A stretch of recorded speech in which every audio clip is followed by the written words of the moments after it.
Great. And if those of you who can introduce yourself, who's on the panel, please do so and give us how long you've been in real estate.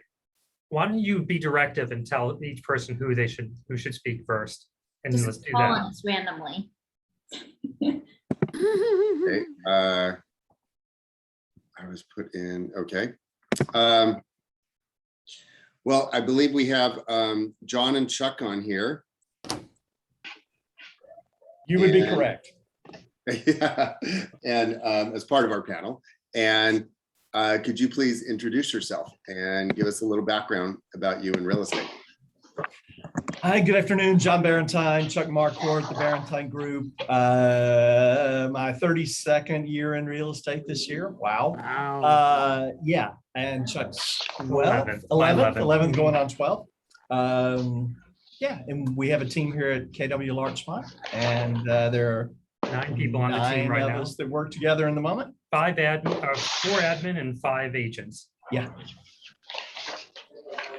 That's it. That's what we're doing. We're selling about, we'll be selling about 60 units this year, and about 75 million in volume at the end of the day. Great. Lorna. Yes, I'm up next. Woo! Okay, Lorna Hennington. I've been a broker associate with Keller Williams for about 14 years. My business partner, Tracy Bates, is not here, but I will represent her well. We started almost the same time. She's my very beloved friend who went to high school with me. I have no idea. We are a team, and probably will do about 30 million in volume this year. And what else? I'm here to answer any questions you guys have. And I love KW Larchmont. We love you. And can I make a request right up at the start? Can we all mute ourselves until we're talking so we don't hear all the rustling in the background? No. Great. Thank you. A great idea. Yeah, no rustling, no hearing, toilets flushing, none of that. So, Maury, can you introduce? With that, I'm Maury Leitner, and I have a whopping 1.5 years in real estate. It's a second career for me. I spent most of my career in marketing, 18 years at Warner Brothers.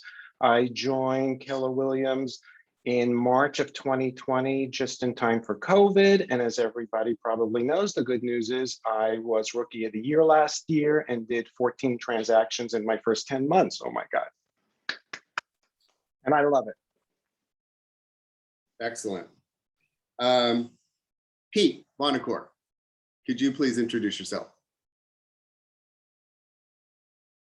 Oh, I think you're muted.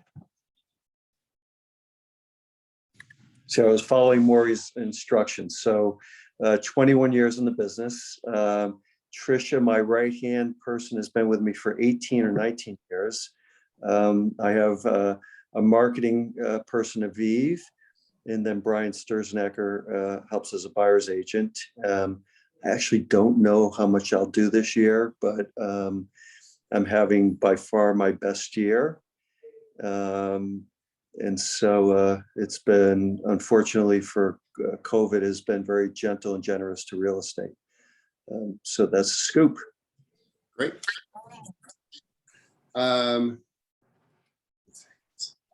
Andy, could you please introduce yourself? Hi, everybody. Andy Kristinot, Movement Mortgage. I have been in real estate lending for 23 years. Covered the gamut in terms of positions in lending. This year, I'm on track to do about 90 million in volume, 130 some odd units or so. That's kind of it. That's all I got. Wow. That's great. Andy is also a huge resource to a lot of us. Just anything having to do with lending, Andy's on top of it. Christina, could you introduce yourself and tell us a little about yourself, how long you've been in real estate? My name is Christina Kim. I started real estate in the year of 2002, went through one cycle. I took a leave of absence because I had to raise the kids that I gave birth to. So, and then I came back into the industry about 7, 8 years ago and haven't really stopped since. So that's about it. Well, What else you want to know? You want to know my social security number? What else you want? I like the way you put, the kids I gave birth to. Well, I guess that comes with the territory. You give birth, you gotta raise them up. Well, we just got married, so we're expecting that soon, I think. Okay. So coming up, also Ven. Do we have Ven on? Yes, we do. Hey guys, my name is Van with Clearmark Title. Been in the business 19 years now in all aspects of it. So very, very versed in not just title, but in escrow, even lending, have my own deals and whatnot too. So looking forward to working with everybody here. Thanks. Thank you, Ven. Ven's been a huge resource to a lot of us in title too. Lead gen, getting information, really quick to respond. So we appreciate that. And Grace, could you please tell us a little bit about yourself? Hello, everyone. My name is Grace Lee, and I'm a marketing representative at Clearmark Title. I've been in the title business for 6 years now. And it's been a pleasure working with Keller Williams Larchmont. And I look forward to working with each and every one of you guys. Please let me know if you need anything. Thank you. Great. Well, great. We're going to do some questions and Rude. sorry, what was that, Tiff? You forgot to call on me. Tiffany. Oh, sorry, you're right. That's okay. Tiffany, please go ahead. My name's Tiffany Chin. I run a team here too. Vember Connor is my right-hand person as of 5 hours ago. She's on the call. And, Alexa off. Mary, you're there you go. Rachel Biggio was an assistant of mine and is now an agent on my team as well. And we have a marketing director and we work with Roz, the TC. So I've been in the business for 10 years now. I don't know my numbers either, but I think so far we've closed at least 38 units this year. That's all I've got. Thank you. Wow. Thank you. That's great. Yeah. We're going to do more of a. Want me to spy on Maury? You can jump in. Thank you. We're going to jump in and ask questions. So everybody on the panel, please feel free to jump in and contribute. You're not required to answer every single question. But something that you, with your experience during the holidays, what things have been successful for you.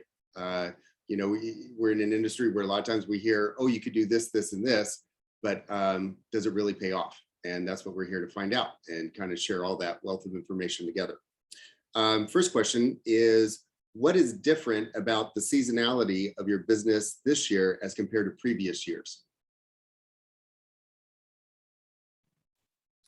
Normally, this is Lorna speaking for me and Tracy.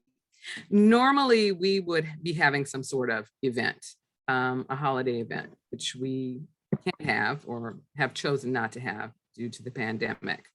So we are using those resources we would have normally used to put into that event to kind of bump up the holiday gift giving that we're going to be doing this year. We don't normally do something during Thanksgiving, but we will be this year in addition to Christmas. Normally Thanksgiving is when we do a canned food drive and a little bit of a toy drive ahead of the holidays. But we're actually, but we'll be also giving out some gifts to our clients. So just go into Zoom and hit join a meeting. And blah, blah, blah, and Shana Knopp. And how did everybody find out about this? Okay, I'll just talk over whoever that is. Please go ahead. Yeah, Tracy, I'm from New Orleans. My whole family's from New Orleans, and part of Tracy's family is from Louisiana. So our holiday gift giving and our closing gifts are often have some aspect of that, something from Louisiana that we want to give to our clients. Their closing gifts are usually something very personal, tailored to them, we can talk about that a little later, but there will also be something in there that hails from Louisiana. So this year, you know, you probably don't know the company, but we're going to be giving out some Aunt Sally's, and she is fantastic for pralines. So that's going to be going out for Thanksgiving. We don't cook pies. I know that's a favorite for a lot. So that's us. That's cool. Someone else. What's different this I'd year? like to ask Lorna, what kind of budget do you have for that? It We sounds do like usually rather- do a per person thing. Now, Thanksgiving will be a little cheaper. It's probably going to be about $25 a person. For Christmas, you know, it's past clients and our core. Those are the people that refer us business, have done repeat business with us. Even if they've referred us business that hasn't been successful, but they've been supportive of us in terms of trying to provide some kind of referral. We usually do about $100 a person. And we'll probably bump that up this year, like I said, since we don't have an event and we're supposed to talk about that tomorrow. So, but I would imagine somewhere up just above $100. And I'm sorry if I missed it. How many people do you normally give to? Our core is about 70. Okay. Yeah.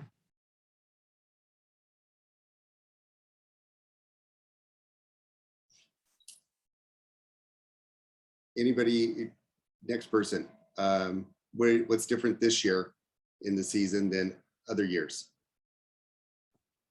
I'll talk to the business a little bit. I never really focus on the time of the year, and so I always say that I'm always focused on the next 12 months, no matter what time of the year it is. And I have found that the fourth quarter, while I heard from so many people through the years that the fourth quarter really slows down, my experience is that it really only for me slows down from pretty much Christmas to New Year. And so I plan always to check out for a little bit and let my guard down if I can. Doesn't always happen, but from Christmas to New Year's. And then sometimes the beginning of the year starts out a little slow. So I kept hearing it's fourth quarter is really slow. So a couple of years back, I went and did a 5-year look at quarter by quarter for a pretty big population. And there is not a significant difference with fourth quarter. And I think there's, you know, possibly there may be less listings that come to market. People don't want to put their houses on the market over the holidays, but there's a lot of activity. I don't think it was any different during COVID, although it probably peaked if I broke it down. And the only statistic I found was that second quarter might have been slightly higher than first, third, or fourth. And that's how my business has been. So for me, nothing changes other than I know I can take a vacation in that 1 week. In terms of, I'd love to do a holiday party. I've never done it. I think it would be fantastic to do. We decided we were going to do one. And with COVID, everything like that is put on hold, although I'm being invited to holiday parties now. So people are doing them. That's it for me. When you're thinking about a holiday party, I just want to follow up on that. Do you do it closer to any particular day? You know, if I were going to do it, and we talked a lot about planning it, and it was going to be at the beginning of December, not too close to the holidays when everyone's running off to parties. And so we might have had a more attentive audience. I was going to do it. A lot of you know that I belong to Wilshire Country Club. I was going to do an event at Wilshire Country Club and have it catered at the club and have an open bar and have a little 3-piece band, little music. And so that was what I wanted to do, and invite all past clients. And I've only heard from people like Lorna that you knock it out of the park when you do that. And while it seems like it might be expensive, I don't think it's any more expensive than what Tracy and Lorna spend. Mm-hmm. And you know, you get one more referral, something out of it, which I guarantee you do. Absolutely. And it's a no-brainer. It's just a lot of fun. And we too tend to do it between Thanksgiving and Christmas.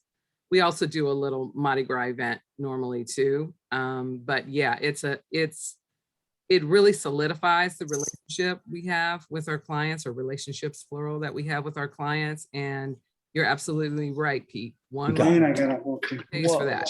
I'm gonna eat this and All right. Good. Put a little in your teeth or something. Okay, Yeah. somebody, Yeah, that'd be Michael, can you please mute? Thank you. What park? Great. Okay. Anybody else? What has changed in the seasonality this year of your approach to other years? I can speak to the holiday party a little bit more. We usually host a holiday party for our clients each year too, and obviously we skipped last year.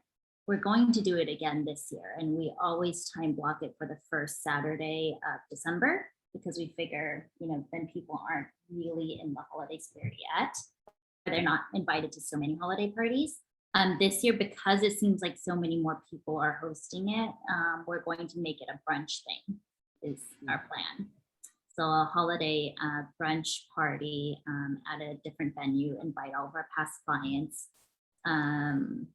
And what we're doing a little bit differently this year, because we got so caught up with the pandemic and the pace of business, we really didn't thank our referral sources properly. So we're going back from this year and last year and sending gifts to everyone who sent us a referral these past 2 years.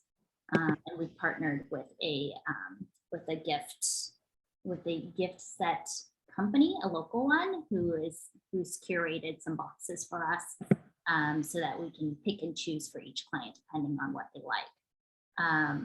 Yeah, and as for the seasonality of the business, I agree with Pete that, there really doesn't seem to be a slow fourth quarter. When I was looking at just past years, it seems to be that the fourth quarter is the busiest for us.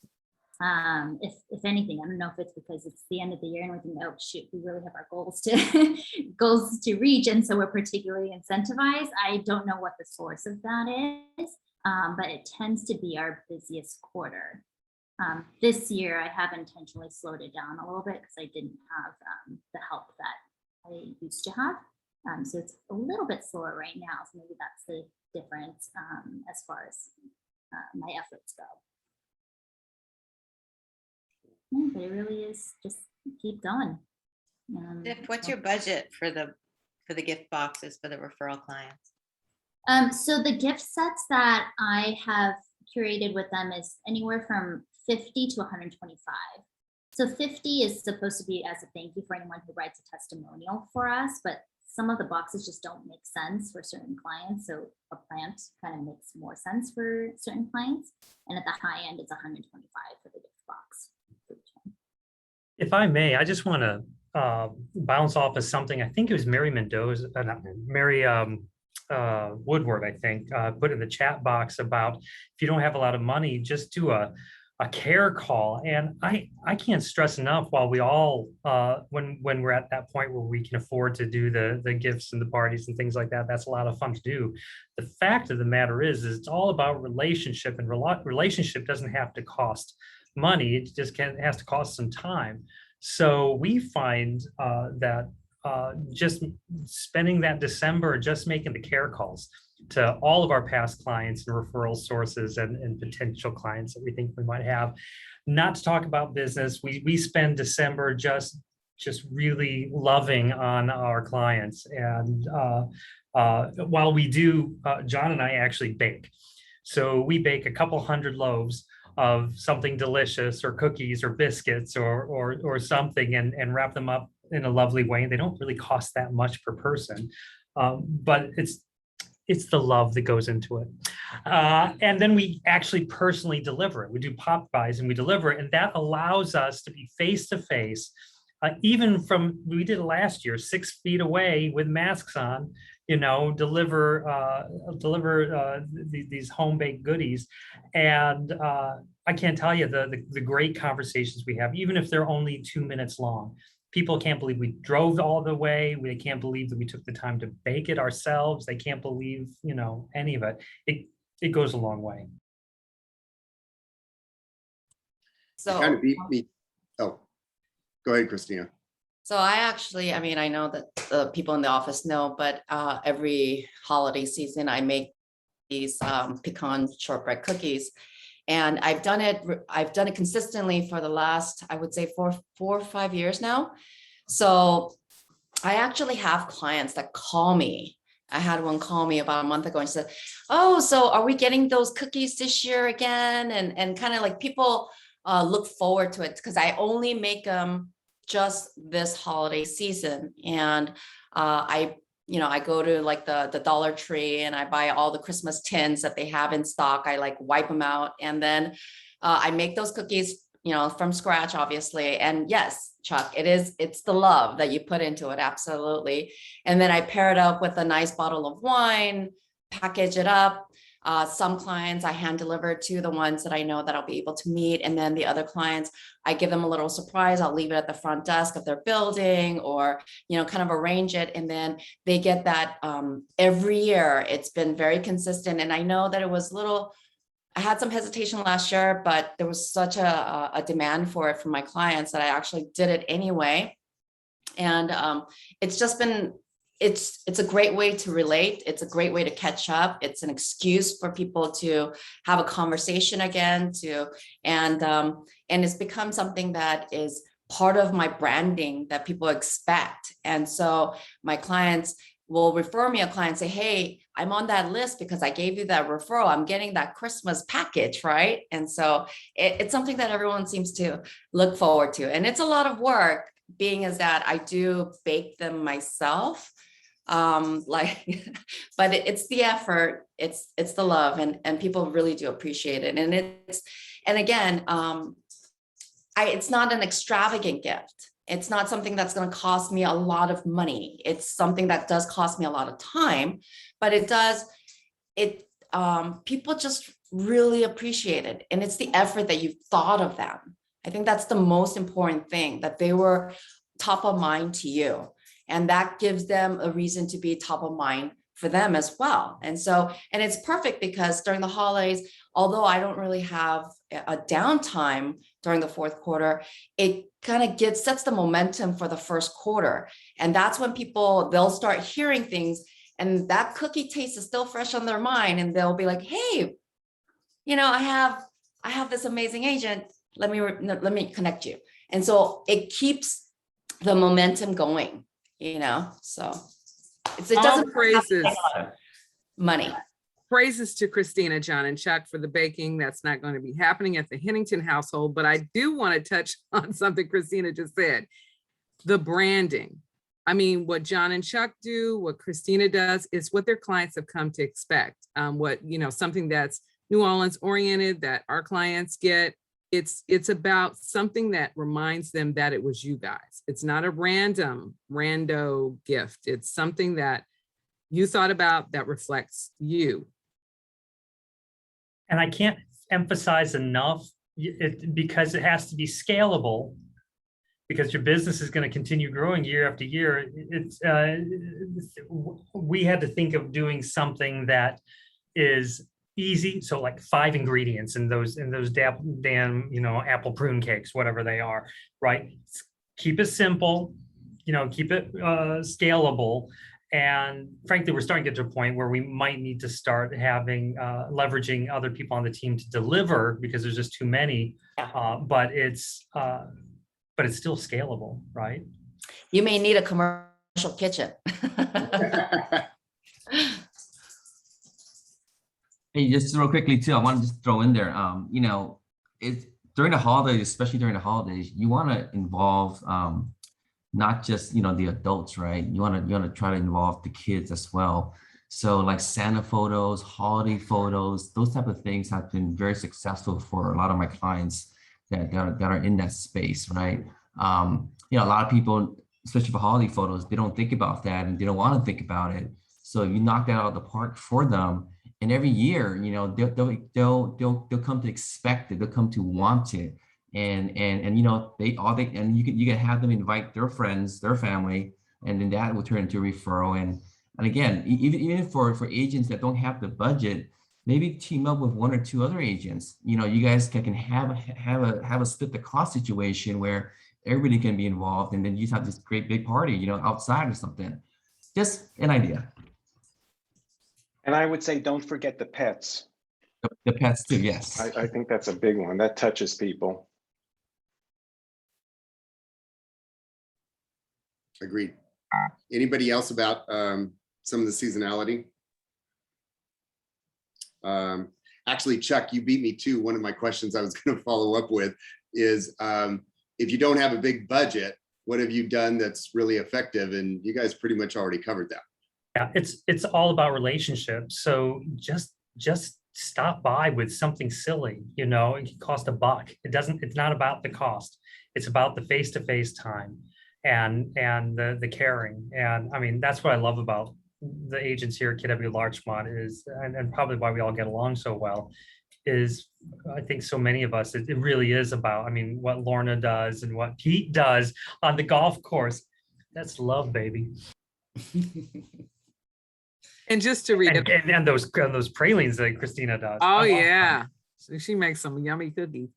Just to reiterate what Chuck just said, if there was anything that I really was hammered home, I mean, I already knew it, but it really hammered it home for me during the pandemic, was the importance of these calls, just to let people know that you care, that you're there for them, not necessarily just in a real estate capacity, but just, you know, hey, how's everything going? What are your plans over the holiday? How are the kids doing? How's your dog doing? You know, I'll probably forget that one, but, you know, just the care calls, so crucial. And that is, you know, I guess pretty close, as close to free as you can get. I just want to share one other thing that what I always did when I haven't done a holiday party, and honestly, I don't deliver gifts, but I've always made a donation, and then I'd say in my I'd send out my holiday cards and say donations been made on behalf of you. And I have often done Donors Choose, where it's a program where teachers go in the LAUSD where they don't have enough money to do special things for their kids, that you can pick and choose different things to support teachers in the classroom. And that has gotten a lot of yardage for me. And you can do, I've bought computers, I've done small things, I've done larger things. And then you get a letter from the teacher, you get photos with the kids, you get letters from each individual kid. It's so sweet. And you can spend any amount of money that you want, but to this conversation, it's the thought that counts, and it goes a long way. If you want to spend $100 and do that and tell everyone that you did that on their behalf, that goes a long way.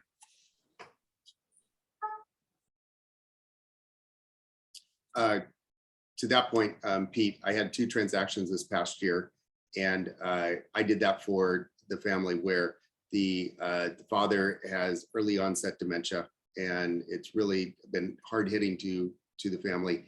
And an organization that I know really well, I did a donation in their name and sent it to them. And I know it was something that just they just really appreciated that.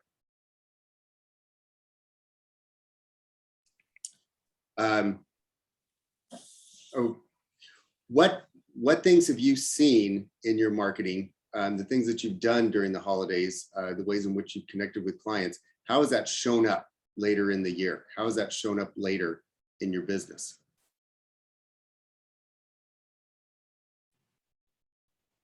Referrals, repeat business. I think it might be. Oh no, that's all right, sweetie. I think it might be the wrong question. Not to be rude. I think that the point is, it's not that one activity that leads to a referral. or to other business throughout the year. It's that doing the things that are constantly putting you at top of mind, those 33 touches, or those 54 touches, or whatever you do, that keeps you top of mind and in a positive mind frame for those clients. So, I mean, I do a lot of door knocking, but it's almost never that I get an actual listing from the specific event of door knocking, but it comes back, right? And it's a part of the avalanche that you're creating. Yeah, Tracy and I traditionally door knock too, not so much during the pandemic, but we've gotten listings, but it took 5 years. I think it's the consistency that you have to continuously focus on. You can't expect to send out a mailer one time in one neighborhood and expect someone to call you and jump on the bandwagon of wanting to be, working with you. It's just consistency, but it's also authenticity and knowing that you are coming from a place of caring and genuinely wanting the best for them. So, it's kind of like in a nurturing way that you come. And I think that really says a lot to the people when they know that you genuinely care about them and their family, and you end up becoming friends. It evolves from a business relationship to a very personal relationship very easily, because you are touching on one of the most sensitive aspects of their lives. And to tag along with that, I mean, real estate is very personal. So it makes sense that you have to have a personal relationship with these people. I've had plenty of friends confess to me that they're actually married already before they told anyone else. They tell you these things because they're making a huge life change that you kind of need to know what's going on in their lives that maybe they haven't shared with everyone before. As far as marketing goes, it's just all layers, like Christina said. You have your newsletter, you have your presence on social medias to help validate the work that you do and that you know what you're doing, and that you care about your clients, plus the personal touches of you calling them on their birthday. One easy way for me to keep in touch with my clients is birthdays, because then at least you're reaching everyone once a year, right? If they have their birthday listed on Facebook, or if you have it on your calendar, then it just reminds you each year. And it's just a simple call, and people appreciate that. A simple call, a simple text. There have been so many times when my I wouldn't even call them acquaintances, my friends and acquaintances from college would reach out to me over Facebook because they weren't sure if my phone number was still the same. And the last time I talked to them was when I wished them happy birthday. So if I had not been keeping in touch with them that way, at least through Facebook Messenger to wish them a happy birthday, then they wouldn't have even thought of me, So it's an easy way to keep in touch and keep track of keeping in touch with your clients and people in your lives. I use every holiday as an excuse to call my clients, and there are certain people that I group it to that relates to them. Obviously, certain certain cultural holidays, like my Korean holidays that I relate with. So I'll call my core Korean group of clients. So that's a great way. One of the things that I actually do is I have a lot of young couples that are buying their first home, and when they have their kid, I send them a little baby gift, a little unisex blanket that kind of just shows them that, hey, I'm thinking of congratulations. It doesn't cost a lot, but it's another touch throughout the year. So it's just, and again, I'm assuming, and I'm sure that everyone on this panel, we're not touching our clients just one time a year for the holidays. We're continuously touching them all throughout the year. So that's how you can rely on those referrals and anticipate them.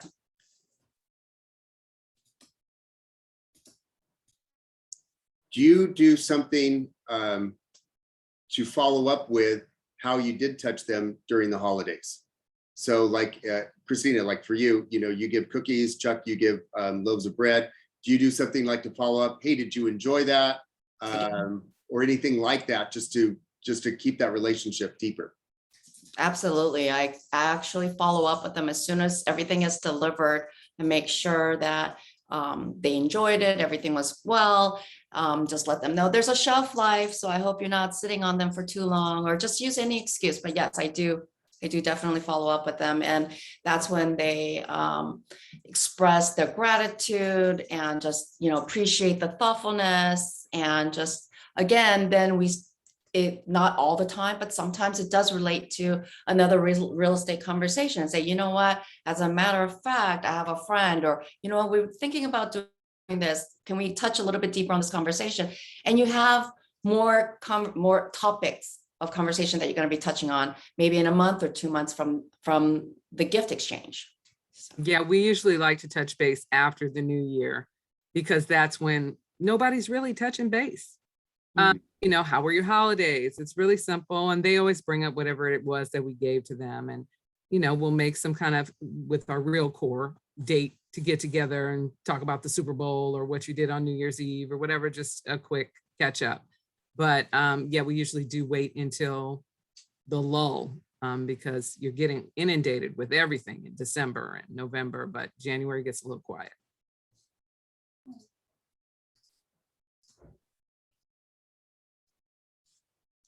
Anybody else have something to chime in on that? Okay. What's one thing that you've done? I mean, you guys talked about cookies and that kind of stuff that really left an impression a little bit beyond what we've been talking about. Is there something that sticks to your mind that, like, wow, that just really was more so? Go ahead.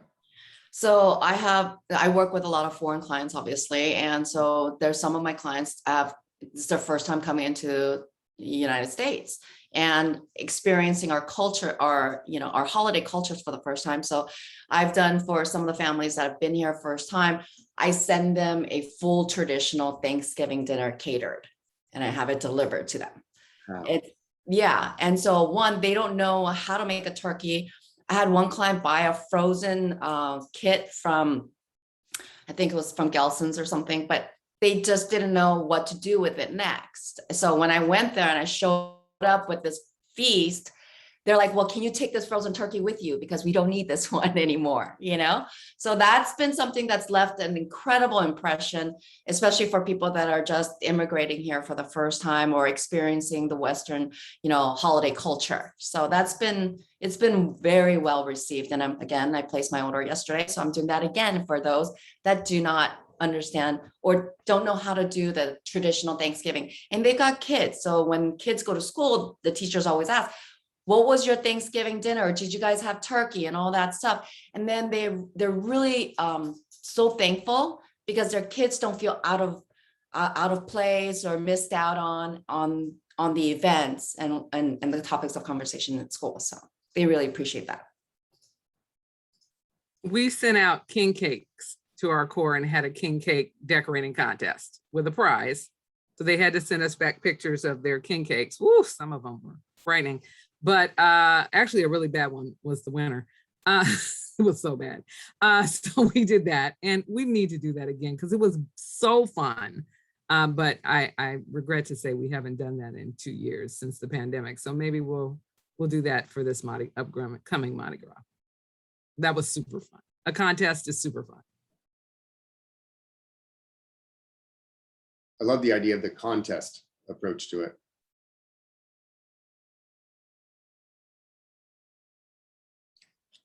Anybody else?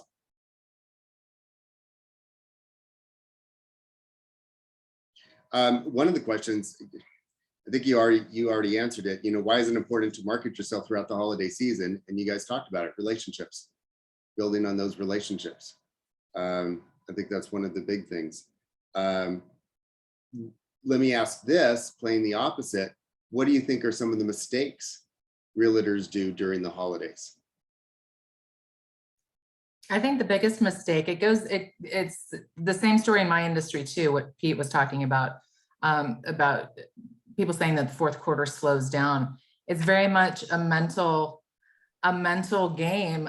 You can talk yourself into anything. And if you're telling yourself it's slow in the fourth quarter, you bet you're going to be slow. And I feel like that can be a hindrance for folks too, in terms of getting in front of people during the holidays and just throughout the year as well, right? I mean, tell yourself it's going to be slow. It will probably be slow. Well, Yeah, if I think an agent that's mentally checking out already, that's kind of it's going to set the tone, right? So. Yeah, exactly. Fourth quarter is always the busiest for me. Along those lines, I often hear people like they get all motivated talking in September about what your goals are going to be for 2022, for instance. And I'm always like, wait a minute, your goals should begin right now, that you should always have your goals and always be working towards. And I said this earlier, the next 12 months. And so, I've got a quick down and dirty set of goals for myself that are always 12 years running. And if I'm a little soft for a couple of months, that gives me that much more motivation. And the other thing is, it's the same discipline about either you're coming in to work in the morning or you're going into your office in the morning.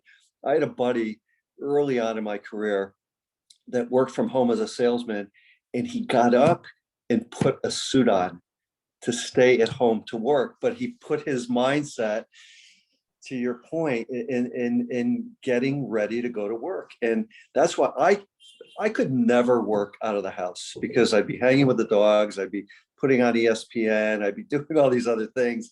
But if anyone ever comes in the office at 9 o'clock, if I'm not already at an appointment, I'm sitting at my desk. And even if I've got a quieter afternoon, I don't leave this office until 6 p.m. I mean, that's just my mindset. And often I'm going to work back at home on the computer. But I don't mean this to sound like a lecture, but it's that mindset to be accountable and committed to performing. So anyway, that's it. Great. I love that. The other thing is consistency. If you do one of these things and it's a one-off, that's great. Everybody, they thought you were really cute for 3 months. But if you're not following up with your clients, if you're not doing, if you're going to do something that's going to be your signature thing every year, you got to do it every year. Or something, in a pandemic, you might have to adjust a little bit, but you have to be consistent. And that takes a lot of discipline. And I'm not going to say we are always 100% perfect on that. It's really hard to continue to follow up and be consistent, but that's the only way that you're really going to maintain these relationships for the long term. Yeah, I kind of just after like the third year, I even told Joey, I'm not going to do it anymore. I'm not going to do it anymore. I'm tired. And then when the season comes around and I get calls and people are anticipating, now I've branded myself with these damn cookies, so I can never get out of them ever again, and I mean, even people in this office know, holiday comes, Christina's cookies, where's my cookies? Yeah, I know. But it is consistency, and you really have to put that effort into it. It makes every point in all that hard work.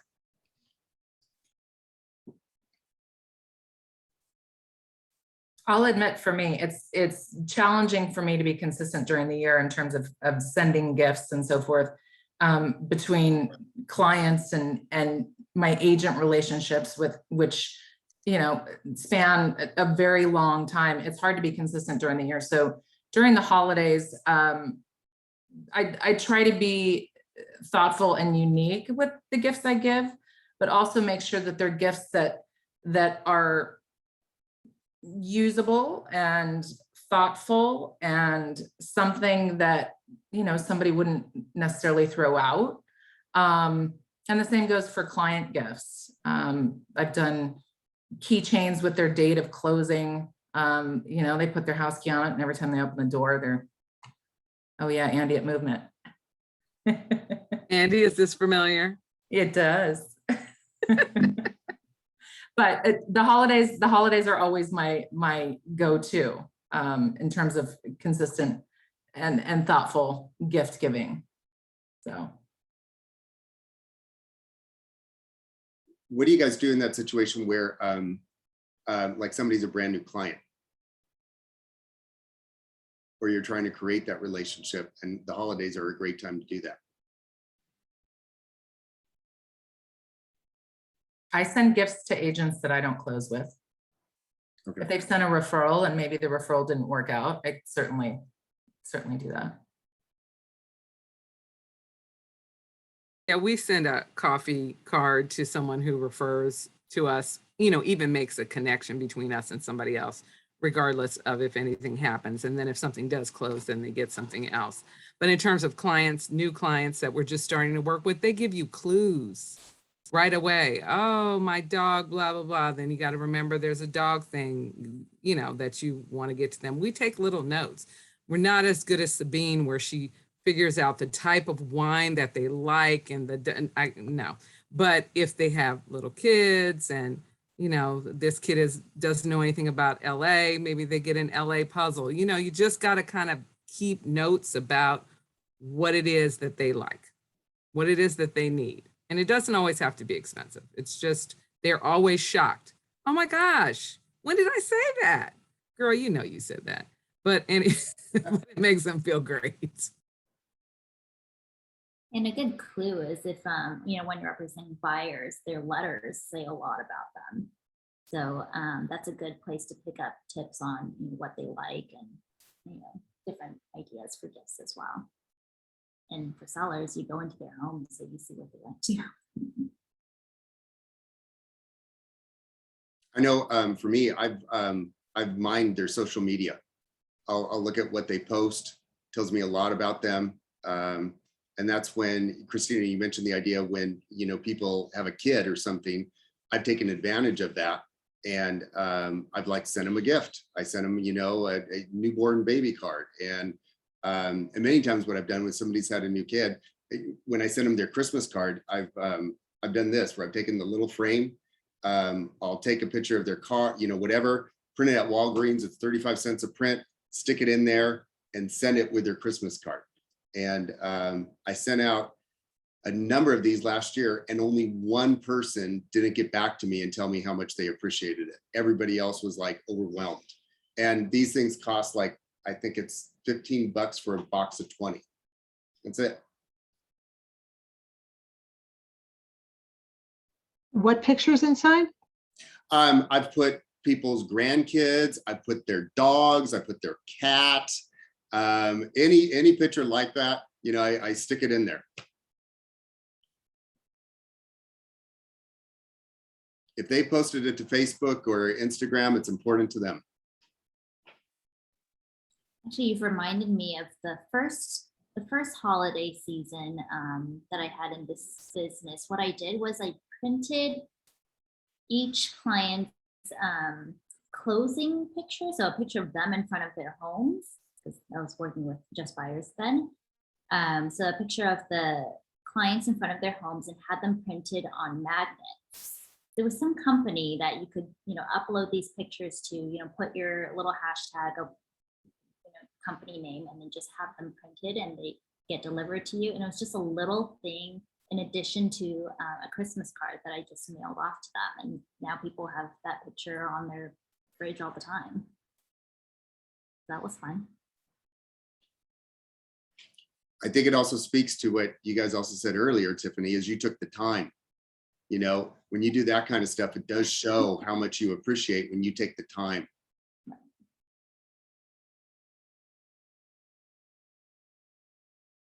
Okay. Anybody else have anything unique that they've done? A little bit different?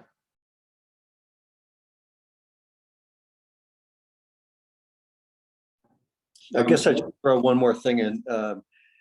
And by the way, whenever I'm in any of these types of things and I'm like, oh, do I have to do another thing? And you get one idea that resonates and you run with it, and it could be a game changer.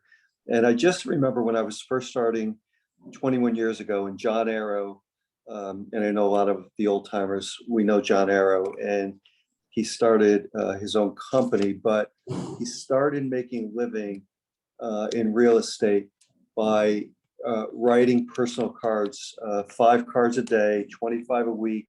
He wouldn't leave until Friday night until all 25 were written.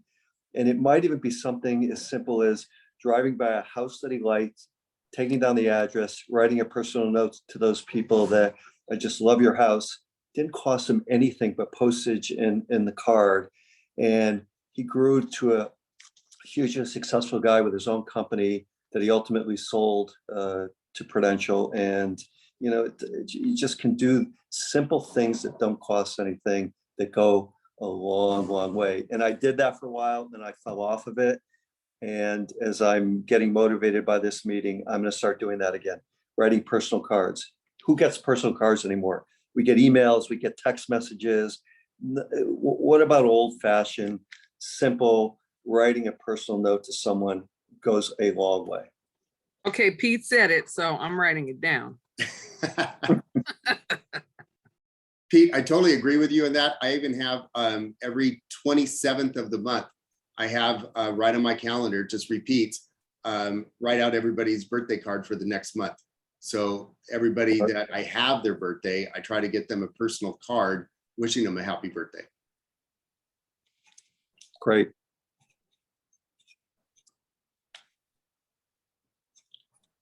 I think we covered a lot of ground here.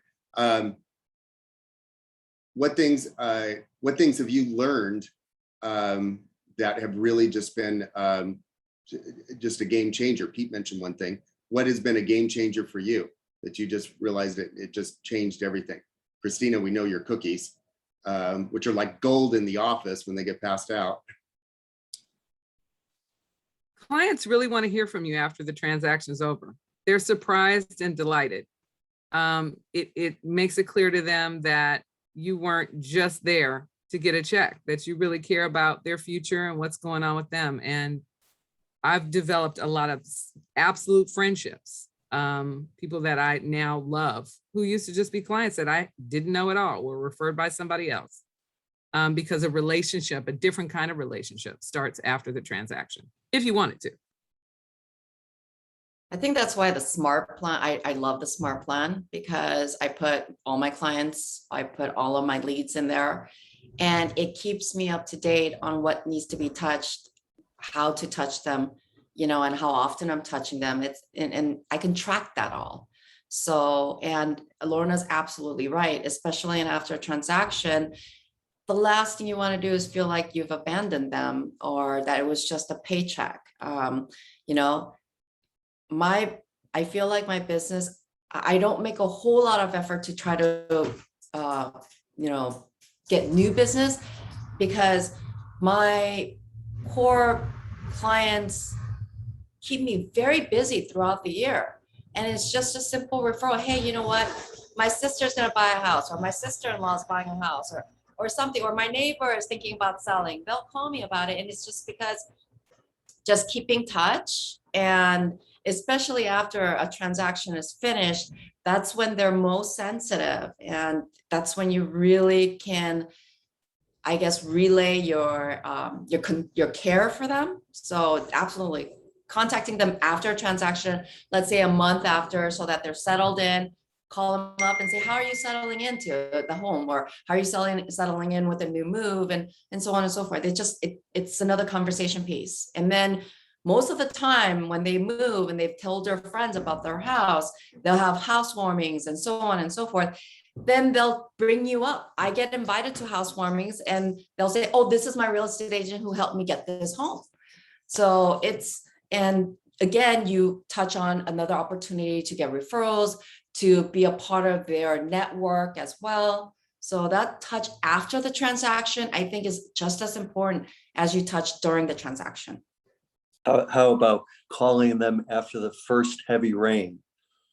And that's scary. And how's your roof? But talk about care, showing that you care, because you could be in for it when you call them, but you have to do it. And those things go a long way.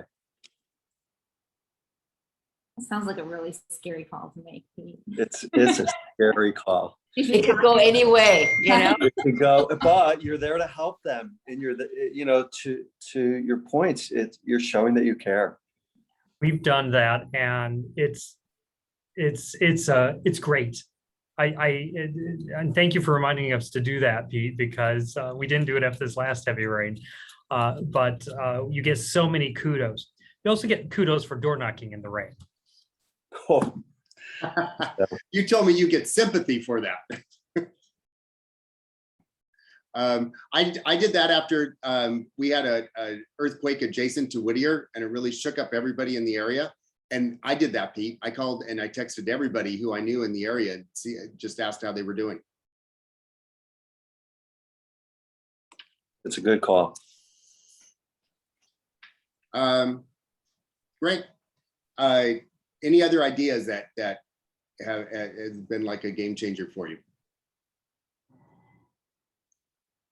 Yeah, I'll share one.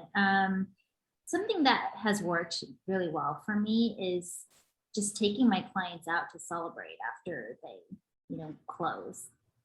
Sometimes it's just a way to kind of solidify that relationship even further, and you really get to know them on a whole different level when you don't have to just talk about real estate. You get to know about their family, their friends, their hopes and dreams. And I found that some of my closest clients now are the ones who, I took that time to take them out afterwards. I actually ended up going to Italy with one set of clients after going to dinner with them, 3 bottles of wine later with them and their friends. And actually, after that dinner, I went to Italy with them for a 14-day trip. And I ended up meeting a bunch of their friends and family, and probably worked with 4 more families just from that trip. So it's a good thing that we went to dinner. Well, you got that trip paid off, didn't you? Oh, yeah, for sure. I love that. I always ask my clients out to dinner after a transaction. And depending on the scale of the transaction, obviously, is also going to be my budget of what I'm going to do. So recently I work with a lot of developers, as you guys know. So I have been working on a few projects with them. I send them closing gifts and stuff, but this time I wanted to do something a little bit more special. So I invited him, his investors as well, and their wives.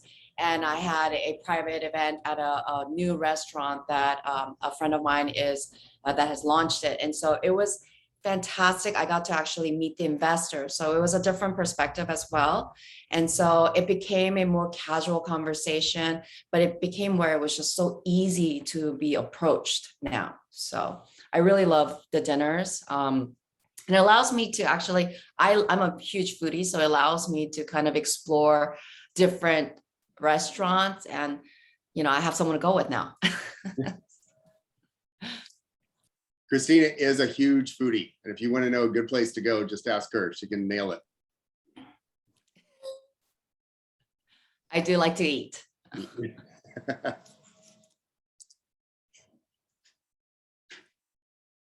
Anybody else? I think that wraps things up. I think we covered the main things. I'm glad, Chuck, that you brought up at one point, the key thing is you're building relationships, and everybody just totally, pounced on that one. And that's a key thing of this. So I appreciate that. I appreciate the insights that you guys shared. You guys gave me a lot of great ideas on things to do. In fact, I was just thinking about on my mom's side of the family, asking her we have a family recipe of cookies that are easy to make. I thought about that, Chuck, super easy to make. It's just a few ingredients. And then on Jamal's side of the family, we have some really killer peanut butter cookies. So I think I may start baking. Thank you. Thank you for your time. Those of you who contributed, we know your time is valuable, so we value your time. Thank you for being here. We very much appreciate it. And being, this holiday, make it that game changer holiday season. We've all talked about how the fourth quarter can sometimes be our best quarter if we just put our minds to it. So thank you. Thank you so much. Yes. Can Thank we you. please give a round of applause to everyone who showed up today and just took time out of their day to speak. It's been a lot trying to get this planned, and I appreciate everyone for showing up. I know, thank you. And Thank thank you. you to everyone Thank for you, coming. Cameron. Thank you, Thanks, Cameron. Cam. Thanks, Thank you you so guys. much for setting this up. Yes, thanks, You're Cameron. welcome, you guys. Thank you, Happy Cameron, holidays in and advance. everybody. Happy holidays, and yeah, I'll see everyone soon. Have a nice day, you guys.